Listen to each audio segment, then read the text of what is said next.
afternoon and welcome to the deal. I'm your host, Ed Clark, and it is Saturday, November 28th, 2020. The year has zoomed by, and hopefully everybody had a good Thanksgiving and stayed safe and did not participate in a super spreader event.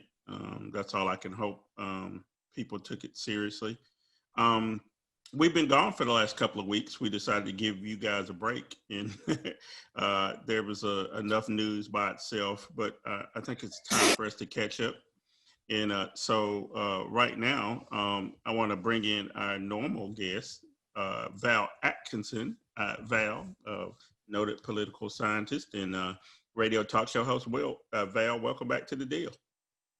Thank you, Ed. I'm glad to be here, and I'd like to echo your comments about hoping that people did the right thing and did not participate in spreader events, because as we said earlier, we want them to be here for the 2021 Thanksgiving and beyond. So the first order of business is getting through this one, and I hope everybody did in a safe way. Yeah, definitely, Val. Again, we decided to take a couple of weeks off because obviously after it became known that Joe Biden was the president-elect, we knew that there was going to be a lot of shenanigans going on. So let's just start right there. Let's start with the shenanigans that are still going on. Donald Trump still hasn't conceded. He lost in court yesterday in Pennsylvania again. Now they're talking about maybe bringing up something in Wisconsin. Talk to us about where we are with Donald Trump and why he's still persisting with trying to do something in court. Well, he's persisting, Ed, because it's a part of his personality that he has absolutely no control over. Donald Trump has never had as a part of his personality ability to say, I'm sorry, I lost, it's my fault, I apologize.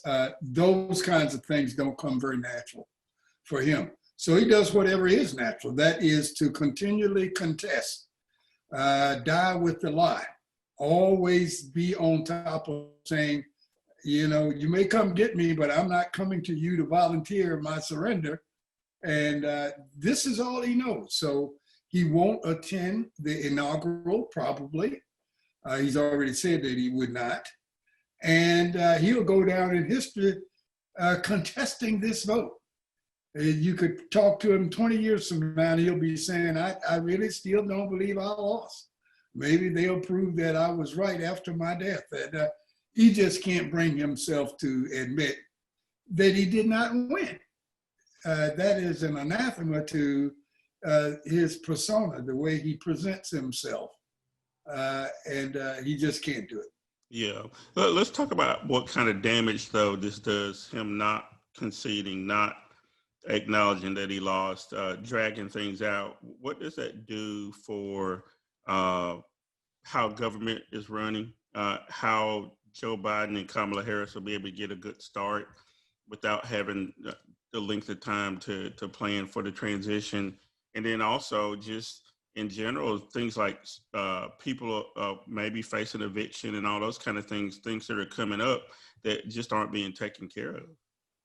Yeah, all of the things that you just mentioned, Ed, are the practical matters that are going to come up because of what Trump is doing and has not done. One thing before we get into that I'd like to talk about is our image around the world. We've been going around the whole planet spreading the word about democracy, and even in some cases forcing democracy on certain countries, and bragging that we are the world's greatest democracy. This whole episode that Donald Trump has taken us through brings all of that into question now. One of the things we're finding out is that there are a lot of things that we thought, the average person thought, was a part of our law. It comes out to be, it was just protocol. It was just process. It was just doing the things that have been done by other people that came before you. So we're going to have to take a close look at all of our processes and figure out which ones need to be tightened up maybe which ones need even to be changed. I don't find anywhere in the Constitution that it says the CEO of the General Services Administration or whatever is the person that declares whether or not a person has become president-elect. I don't see that. It's not there anywhere. But this is what we floated into. And now she says, okay, we'll release the funds. I mean, there are too many holes in there. We need to go in and clean that up, because as you and I talk about all the time, there very well could be a Donald Trump 2.0 down the line somewhere, and we need to clean this up. Now, getting to your questions about all of the impacts that this is going to have on intelligence briefings, fighting the pandemic, all of those kinds of things are going to be problematic, because Joe Biden needs to hit the ground running after he takes the oath at noon on the 20th of January. And he should not be in a position that he's got to sit down with the chief intelligence agency and get a briefing after he's been sworn in office. So I'm glad that we got a little start on that. But there are a lot of things that need to be done in terms of getting together a cogent strategy for fighting this pandemic. And we need to start now. We don't need to wait until the afternoon on January 20th. Some things need to be happening now. So those things are going to hurt us individually as American citizens. And Donald Trump, he's showing the worst side of himself. He really doesn't care about that. Only thing Donald Trump has ever cared about is himself. And he's willing to put lives in danger. He's willing to allow citizens to go without that can't afford that, all to protect his fragile ego. And that's unfortunate. But Ed, I'll leave it here by saying there's one thing that's even more unfortunate, if I could use that word, than Donald Trump. And that happens to be the sycophants and the enablers that support him and allow him to do the things he's doing. They are the real cause, and we're taking our eye off the prize, because Donald Trump's not going to be in office on the 21st of January. What are we going to do then? Are we going to think that everything's been solved because Mitch McConnell is still going to be there? All of the Republicans that allowed him to do what he did while he was in office are still going to be in the Senate. We here in North Carolina even sent Tom Tillis back to the Senate for another 6 years. There's just so much going on, Ed, that the election of Joe Biden and Kamala Harris is not going to resolve. Right. Yeah, you're absolutely right. But I want to remind the folks you're watching The Deal. We've been gone for a couple of weeks, and we decided to try to get caught up on things. And we're talking about the aftermath of the election here and the election of Joe Biden and Kamala Harris. And Val, you bring up a good point that it's not going to cure all our problems. One of the things that I've been thinking about a lot is what this election exposed is that with 9,000 different election systems in the country, like every county runs elections, and in some cases cities run elections, that there's no coherent way to do this. And then now you put a pandemic on top of it, and people really needed to vote by mail and other methods and extended the voting period. And you look at a state like Mississippi, they don't have any early voting at all. And so you got all these different desperate systems around the country about how you vote. I don't think there's still going to be a push to change that. There's elections coming up again. And there's elections every year, right? And people need to get accustomed to voting all the time, but the election systems are so hard to deal with. And now with this pandemic is likely going to be with us through 2021. Do you hear any talk of any pushes to make any changes to election systems, either in North Carolina or other places in the country? I think there needs to be real change. like going to some federal system, especially for federal offices, where it's more consistent and coherent. But I don't see anything like that. Do you? There's nothing on the horizon that I'm aware of, Ed.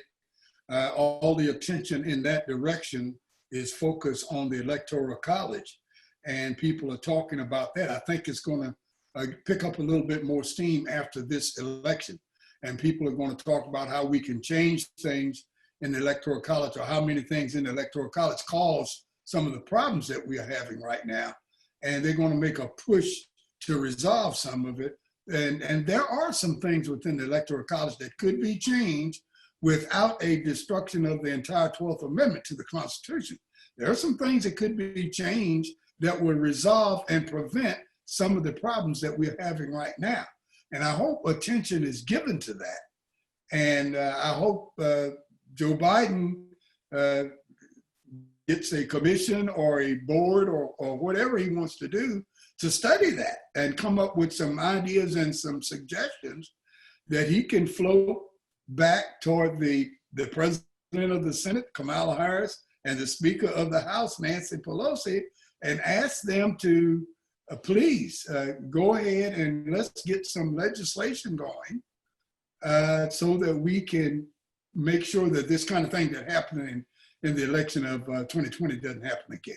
Yeah, one of the things I don't want to give energy to is Donald Trump's assertion that there was some election fraud, right? I mean, I don't even want to talk about it really, but when you think about it, to be able to perpetrate a fraud like he says happened, some Republicans would have had to have lost. That when you vote on the ballot, and I think every municipality, every place that has a ballot, everybody's on the ballot. It's not a separate ballot for president. There's not separate votes for, everything's on that one sheet. And so one of the things that brings up for me is that in North Carolina, since that's where we are, they took away your ability to vote straight party line, right? You can't vote straight party line. You have to go and do all these different elections separately. And one of the things I've been seeing in the numbers, Val, is some of those down ballot races don't get people paying attention to it. And consequently, everybody focuses on the president. And then somebody who's running for associate justice on the Court of Appeals, doesn't win, but the governor in North Carolina retains his seat, Roy Cooper. How does that happen where is voting just too difficult to do in a country with 330 million people when you try to have it, in a certain time frame? Should this be extended out, or should they move some of these races to different years or whatever? What would make this better? What if you had your magic wand and you could wave it? What would the electoral system look like in the United States? What would make it better? Well, one of the first things I would do, I'm glad you brought up the whole issue about the judiciary. One of the things I would do on a statewide basis, I'd ask states to determine whether or not they want to have, to take a relook, whether or not they want to have their judicial people elected by the voters or appointed by the governor. Some could be appointed by the governor. You could give the Senate one or two and give the House one or two or whatever. I think that needs to be taken a look at because it's become a political football. As you recall, Ed, years ago, these were nonpartisan races. Everybody had to run together and you didn't know who Republicans were or who Democrats were. Now we've put the label back on the ballot now. And you see a name, Reuben Young, running for the Court of Appeal, then it'll say Democrat. So we knew what party these people belonged to. And I share your sentiments. How could all of these new voters coming online, these new Republican voters, and they vote against every Democratic judicial person. They vote for Tom Tillis. They vote for Mr. Robinson for lieutenant governor, but yet and still they let the Democrats take over the 6th congressional district and the 2nd congressional district, and hold on to 1 and 4 and 12. That's sort of mind-boggling how you let that happen. They held on to all of their council of state positions, and they ran a clean sweep in the judiciary. That doesn't make sense to me. It makes absolutely no sense at all how that could happen. I don't think there are that many Proud Boys, right wingers, Tea Party people in North Carolina that was not registered and did not vote the last time, and they went and grabbed them from somewhere. And these people were Rhodes Scholars or Phi Beta Kappas, and they knew who was running for governor and who was running for the judiciary and who to turn it over and who to vote for. I don't believe all of that. Yeah, I think people get tired and don't vote at the end, right? And then you get this sort of incongruent mixed result for seats like judges. Yeah. Yeah, you could do that. But my suggestion, getting back to your question as to how we resolve all of that, is take a look at the way we're putting these judicial people in office. And the other thing that we can do right away is to sign on to the National Popular Vote Interstate Compact. Right now, North Carolina is listed as one of those states who is considering whether or not to sign on to that compact or not. I think we ought to do that. We are 74 electoral college votes shy of 270. And when we get to 270, it becomes automatic that the person who wins the popular vote, that's who the electoral college will vote for, and they will become president. That's something critically important that can be done at each state level, and we don't need any kind of federal involvement for that. We're not talking about a constitutional amendment. You don't need approval or acts, anything like that. You can make that happen on a state-by-state basis, and that's something, if your state hasn't done that, and it's just go online, go to Wikipedia or wherever, you can check it out to see what is the status of your state in the National Popular Vote Interstate Compact. And if their status is pending or refused, then you got some work to do. Yeah. Well, Val, this is a good place for us to take a break. When we come back, I want to talk to you about coronavirus because it's not going away. And as a matter of fact, it seems to be getting worse. States like North Carolina are doing okay, relatively speaking. There's been some increase in North Carolina as well, but if you look at states like North Dakota and such, things are really bad and out of control. I want to talk to you about the nonsense that the president is carrying out and how it has an impact on that. So everybody, hold on just a second. We'll be right back after these messages. You're watching The Deal with Ed Clark and Val Atkins.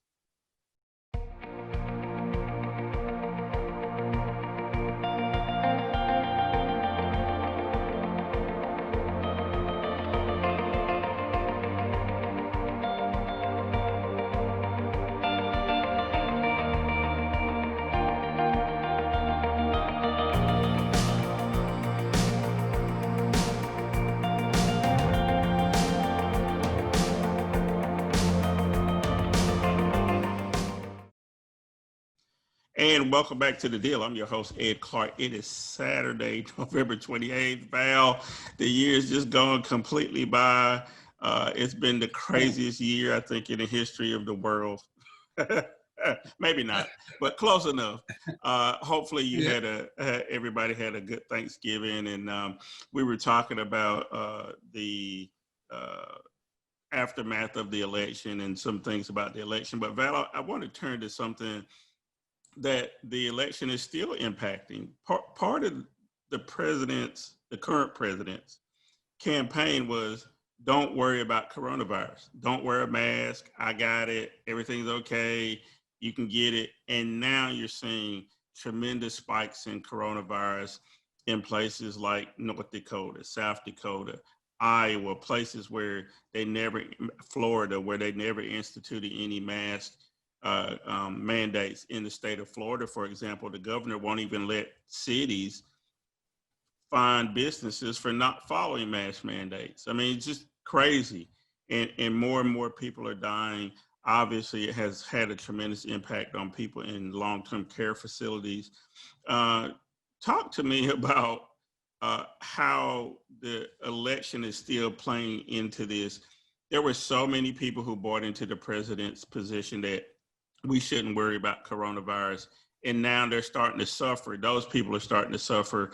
Will it have an impact long term, or do you see any impact right now? Well, the impact right now is directly related to what we call COVID-19 spreader events. You talked about North Dakota and South Dakota. You can trace that right back there to one of the rallies that Trump had, at the monuments and all those kinds of things. He's turned it into a political exercise in that you show your independence, you show your support for the GOP by not wearing a mask, by not practicing social distancing, and by not following any of the things that the scientists say. If the president, who has declared himself the chief scientist of the nation, of the world, if he doesn't think it's appropriate, then don't follow the scientists, follow what the president wants you to do. The president's only interested in one thing: the impact on the economy that COVID might have. And he is willing to sacrifice the life of anybody, American or non-American, for the sake of the American economy. That's all he cares about. And so you need to watch that. And it's so sad, Ed, that many of the folks who are carrying out his edict or following his instructions are the people who don't have anything to do with Wall Street. They can't even spell it. And they are following down behind his lead, and all he's doing is talking about how billionaires are closely, almost becoming trillionaires. And people that don't have a pot to urinate in or window to throw it out are following his lead, saying, yeah, that's right, we're helping the economy. Well, I'm glad you bring that up, because the Dow did hit 30,000 this week.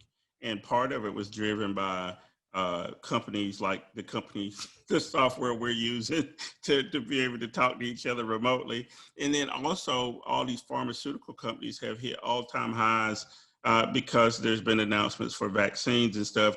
And people who, someone who will remain nameless, who ship stuff to every household in America now, Mr. Bezos is going to be really, really, really, really, really, really, really rich after this Christmas, because nobody's going to be out shopping in a lot of places. I know some states people are out shopping, but the vast majority of people are going to order stuff from home. So all these companies are benefiting from COVID in a backhanded way, right? Even though there are people suffering and they're becoming rich, and those people, like you said, who have the most to lose, the ones on the very low end, are the ones who are most supportive of the president in his position and refusing to wear a mask and all that. It's sort of counterintuitive, but that's one of the things that we've learned about this particular president. He is able to convince people that for some reason that he's a good businessman, and we know he's not.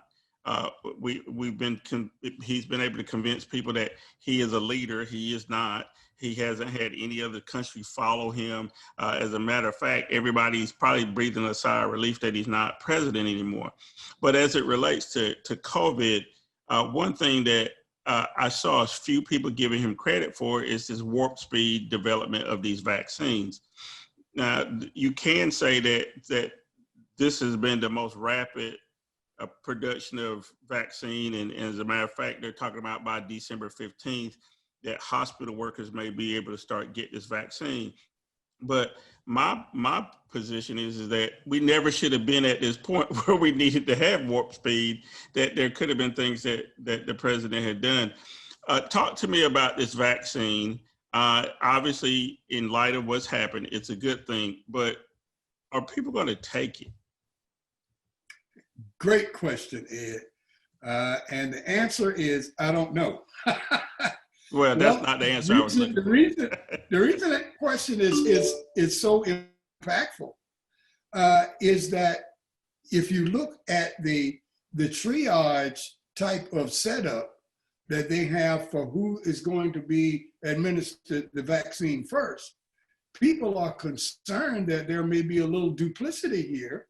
In other words, you are trying to vaccinate, make sure that the people who are identified as essential workers receive the vaccine so that they can be ready to go back to work to open the businesses up and those kind of things. And you're not giving these vaccines and vaccinations to people for the right reasons. African Americans and Hispanic Americans are taking a big hit from COVID-19 because of health and other social related issues. And they want to give them the vaccine first for economic reasons.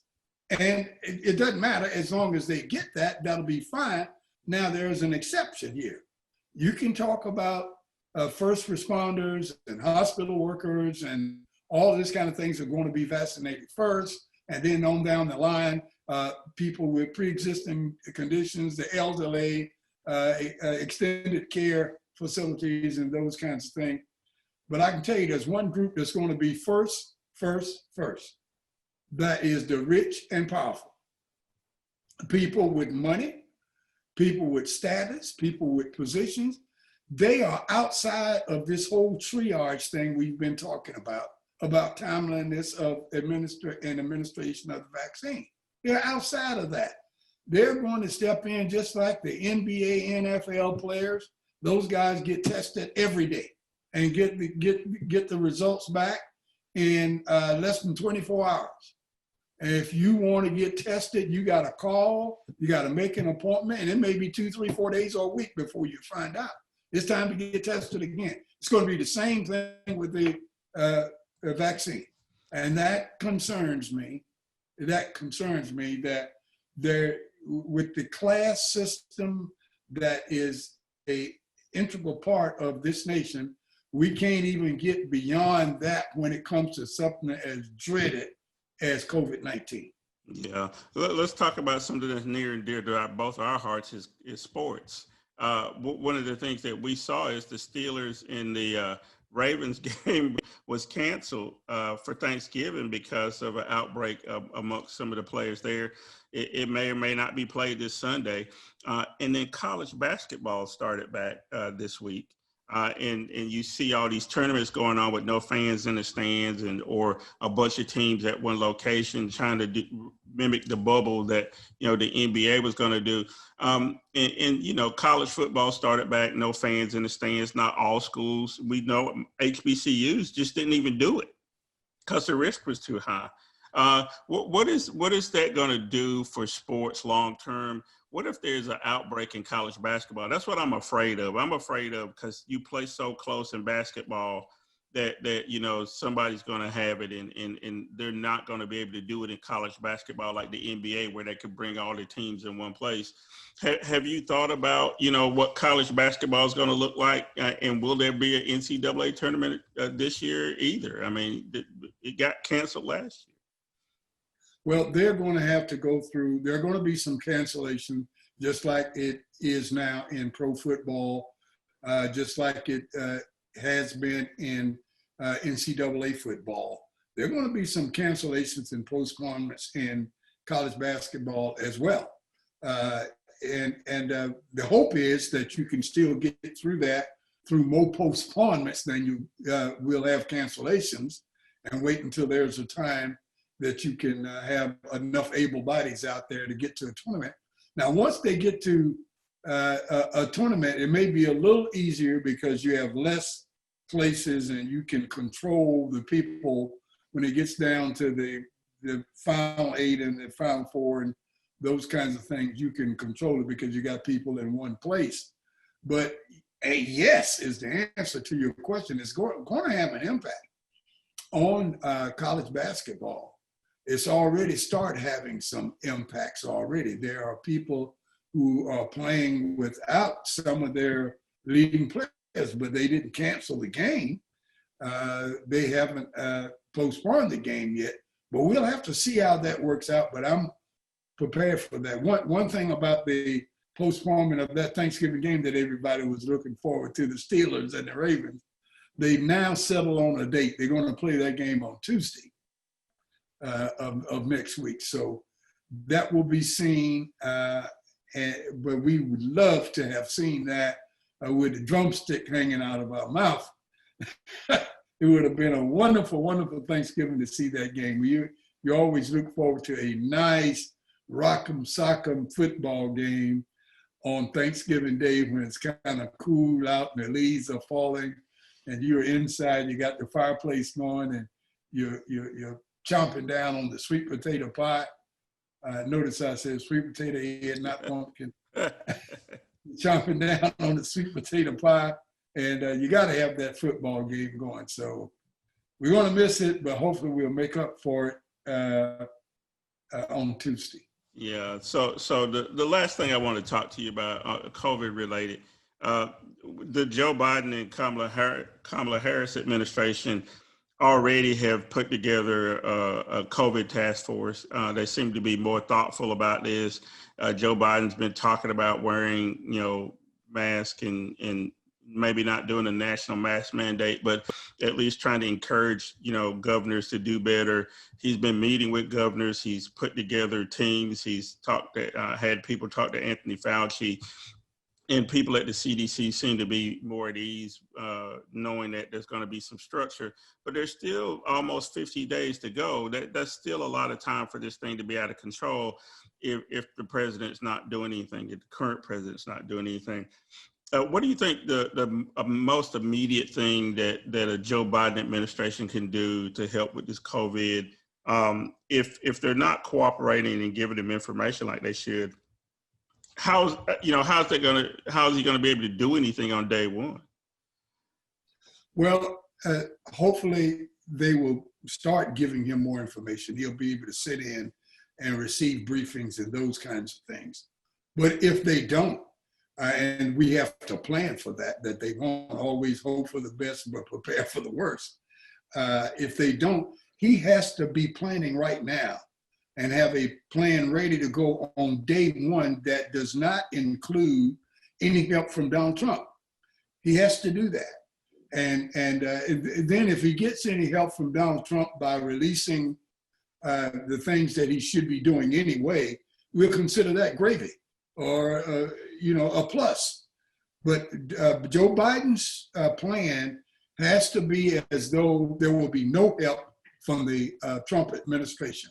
And I'm sure with all of the types of people that he's surrounded himself with, they're working on and in some cases got a plan in place right now to make that happen. So I feel good about that because these are the structured, serious thinking people that we're going to be taking office on January 20th. It's not the salesman conman anymore. It's the structure, fact-based decision-making that's going to come in, and this is what we've been needed all the time. Put the professionals and the medical people back in charge and let our elected officials make the final decisions, of course. But he needs to be advised by people who have been doing this for their whole life's work, long before we knew about a COVID-19. Sure, definitely. You know what? This is a good place to take a break. And then when we come back, we're going to wrap up. There's a couple things I want to talk about, Val. I want to talk about what you think are the 3 or 4 big things that the Biden administration could do right off the bat that would be most important and most helpful. I also want to talk about who do you see in the Biden administration? He's already named some people on his national security side, but who do you think may end up as Attorney General and those kind of things? And finally wrap up with, I want to start talking about what you think are the aftermath of the Trump administration is going to be. Where would Donald Trump be a year from now? So everybody stay right there. When we come back, we'll finish with those subjects and a whole lot more. You're watching The Deal with Val Atkinson and Ed Clark. Because the fight isn't over yet. You will see me choose to protect my community by wearing a face cover. And even with my face covered, you will see me. As a son. As a man with a never quit attitude. As a fighter for change. Join me in wearing a face cover. To help stop the spread of the coronavirus. Because this is one small act of kindness that has the power to make a big difference.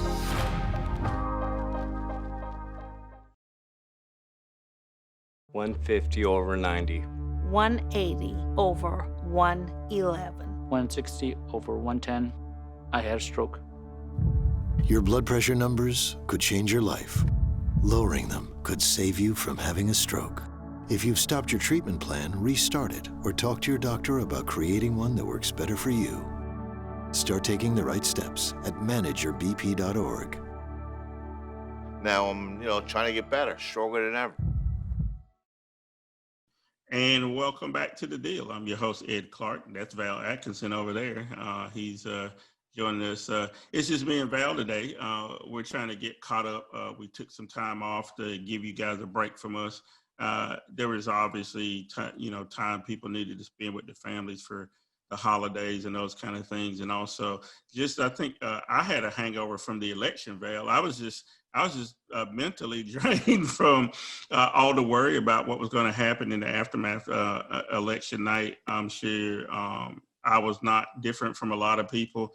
I found it hard to go to sleep. I knew in my heart that Joe Biden was going to have more votes.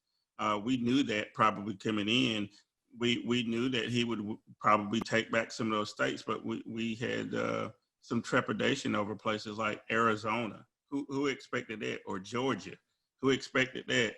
North Carolina was really close. I mean, I know Trump won, but North Carolina was close, and I think North Carolina could have gone the other way had there been some other things. I think the Cal Cunningham race maybe had some impact on how North Carolina turned out.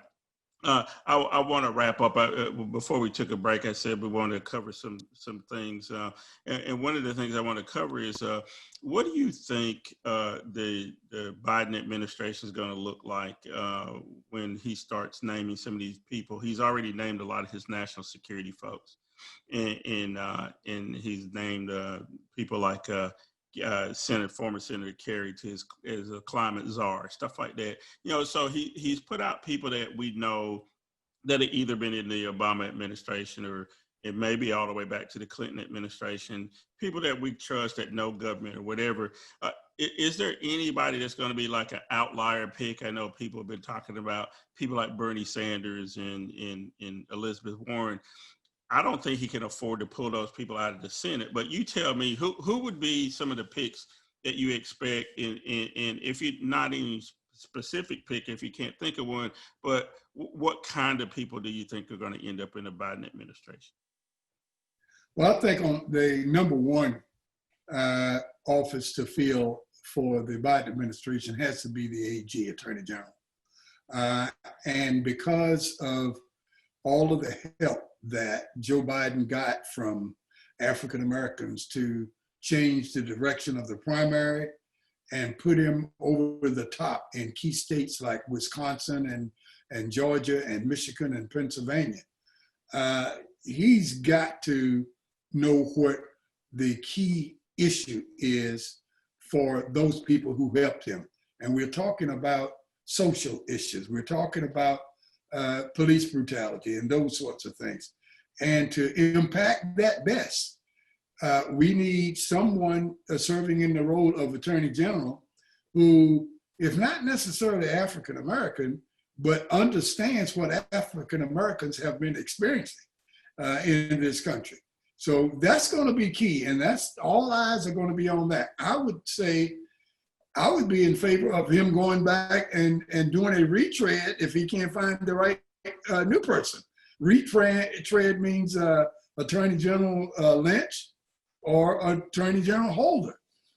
Either of those two would be better than some vanilla do-it-your-own-way type AG that is spineless and not going to take up the fight of 40 million African Americans that don't feel like they're being treated fairly by the law here. So that's number one. We could also throw into that the positions of labor and education, I think, are critically important, that you need to have the right people. And I agree with you 100%, Ed. Bernie Sanders and Elizabeth Warren are out of the question completely. We don't even know what's going to happen on January the 5th when we have the runoff in Georgia and which party is going to pick up those seats.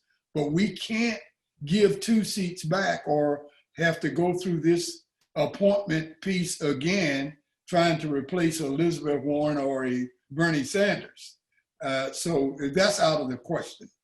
And I think there's enough people to choose from that he can get the right person for justice, for labor, and education to make sure people are feeling that he's doing right by them and that he can come back and ask for their support later on. But I think those are the three positions that I think he ought to be focusing on and listening very closely to what Kamala Harris is telling him that he ought to be doing. Yeah, you know, one of the things that brings up when you talk about justice, one of the things I know is that they're going to now have access to information about who the president was communicating with internationally, what he was saying to Vladimir Putin and to, you know, the King of Saudi Arabia and those kind of things. I know, I think it's a dream of everybody to see Donald Trump in an orange jumpsuit and being perp walked for some federal charges. But would a AG spend any time, any new AG spend any time on that? Or are they going to leave that to the state of New York to deal with Trump and what he may or may not have done illegally? Well, if these were Republicans coming in after a Democratic administration, I would say, yes, they're going to spend a lot of time. But Democrats, that ain't their MO. And they're not going to do anything. If it happens, it happens. If it falls in their lap. But they don't want to be seen as a bad guy that's going out to lock them up, as the bad guys talked about doing to them. So they won't do anything. They won't do any of that. As a matter of fact, getting back to something else you talked about cabinet appointments, I look to see Biden appoint a Republican to his cabinet because Democrats are still believe that they can nicey people into changing their behavior. They think that if they show goodwill, that they are willing to march down the road hand in hand saying kumbaya, that a portion of the Tea Party, the Trumpers, the MAGA people will say, you know, these Democrats ain't that bad. Let's go over and see if we can't help them out. Let's take off these MAGA caps and let's go down the road and sing with them and be friends. If you think like that, I want to give you first viewing of this bridge in Brooklyn I got a good deal for you, you know. But I think we're going to have some issues, and they're built in to the Democratic Party, to our MO. That's just the way we are. We believe in the way you convert people to our way of thinking is to turn the other cheek and to be nice with them and give them what they want to show your goodwill. And I think we're going to continue that until we can't do it anymore. That doesn't seem to work either. I mean, I don't know what that's gotten us over time, other than always having to clean up the mess after the Republicans have been in the White House. Right. In the time we got left here, I want to also remind the folks you're watching The Deal with Val Atkinson and Ed Clark, if you're just tuning in. We're talking about a whole bunch of stuff, but not, you know, Joe Biden's going to be president on January 20th. We've been talking about cabinet appointments and who may be sitting next to Biden and helping him make decisions or whatever. One decision he can make, Val, and now I want to talk about some things he can do right away once he comes in, is come up with a plan for administering these vaccines. Two, I see really high on my list of things I think he needs to do is to deal with some sort of recovery package, because there's still a lot of people out of work. I just saw something the other day, 32,000 people that work at Disney are going to be laid off by the time this thing is all over with. So all those places that depend on tourism and those kind of jobs are going to be suffering. There needs to be some additional stimulus. And we know that, you know, the people on Wall Street, we talked about already, they've gotten theirs. They've gotten their stimulus, especially if you own stock in some drug company. What are the 2 or 3 big issues that you think that Biden-Harris can do on day one that will make the most impact, or things that you want to see them do? Well, what I want to see them do, they don't have the singular sole ability or responsibility to do. That is to enact some type of stimulus for the average person that really needed, that really hurting out here, and for small businesses, because it has to all go through Mitch McConnell. And he can just say, no, I ain't hearing that. And you can't have anything that has to do with spending money without both houses of Congress agreeing on it. And we know that. So he determines what's going to happen to that. Now, what Joe Biden can do is that he can start preparing for the 2022 senatorial elections by passing a lot of acts, some executive orders, and those kinds of things, and put the Senate in a position that Mitch McConnell has got to be the one that's stopping all of these things from happening, and let it be known. Ask for it to be put up for a vote to make sure his suffragans and all of those enablers and those kind of people make sure they're on record as supporting Mitch McConnell, stopping people from having some kind of semblance of quality of life. That's what he can do. But legally speaking, he can't. Mitch McConnell has the trump card. He can veto the president. I've often said that the way our Constitution is written, we didn't intend for the leader of the Senate to be as big and bad as he is, but he has grown to be that. Right now, the way things are being run, the leader of the Senate is the most powerful man in American government. Yeah, without a doubt. Yeah, I saw this map fail that shows states and how much influence they have over the rest of the country, and it showed Kentucky really big and California really small in terms of influence, because there's an outside influence that you have when you have the same number of votes as California. There's 40 million people in California, but 4 million in Kentucky. So now all of a sudden they have not just 10 times more influence. With Mitch McConnell being the leader of the Senate, they have, in this case, 100 times more. They have all the influence coming from Kentucky, so by re-electing Mitch McConnell over and over and over again, they make him essentially the leader of the United States of America. He controls everything. Everything. So in the last few minutes we got here, I want to talk about a year from now. What is Donald Trump going to be doing a year from now? What are those people like Kelly McInerney and Mark Meadows and Steve Miller and people like that? What are they going to be doing a year from now? Will they have jobs, and will Donald Trump be in jail? I guess that's really what I'm trying to get to, because like I said, I keep having this dream of seeing him in the orange jumpsuit. So a year from now, where's Donald Trump? Well, I hate to spoil your dream, but he will not be in an orange jumpsuit, and he will not be chained and shackled, handcuffed and shackled. Donald Trump will make deals. He's always been good at that, and he's got the right people to make deals with. Joe Biden is a deal maker. You got a lot of other people. Donald Trump just wants to stay out of jail and don't go broke, and so he can continue to be relevant. And I think they're going to allow him to do that, because you got to remember who you're dealing with. You're dealing with Democrats, and they love being on the side that says, okay, we'll give you a break, and okay, we won't do this now.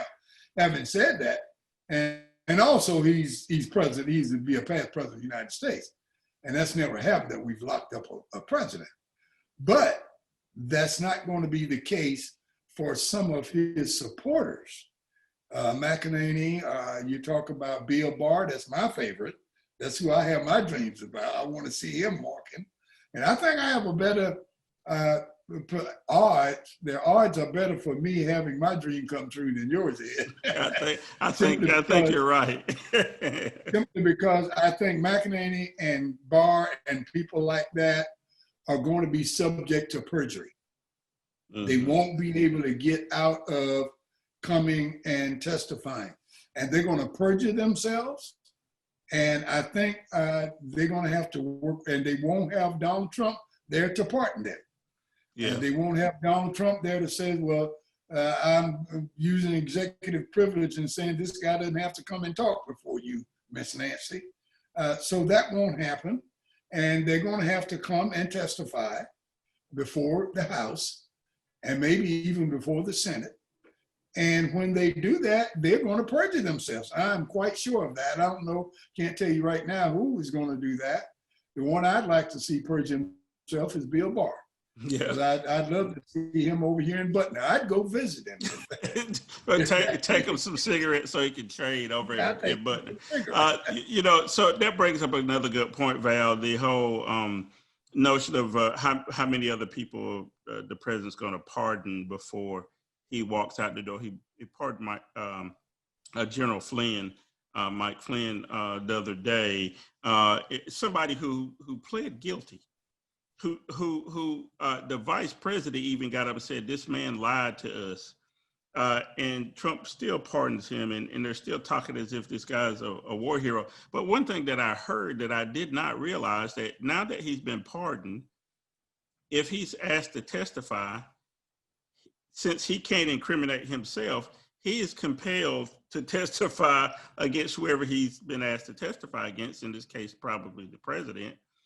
And then he can't invoke the Fifth Amendment anymore. He has to testify, which is very interesting. And I don't think they counted on that.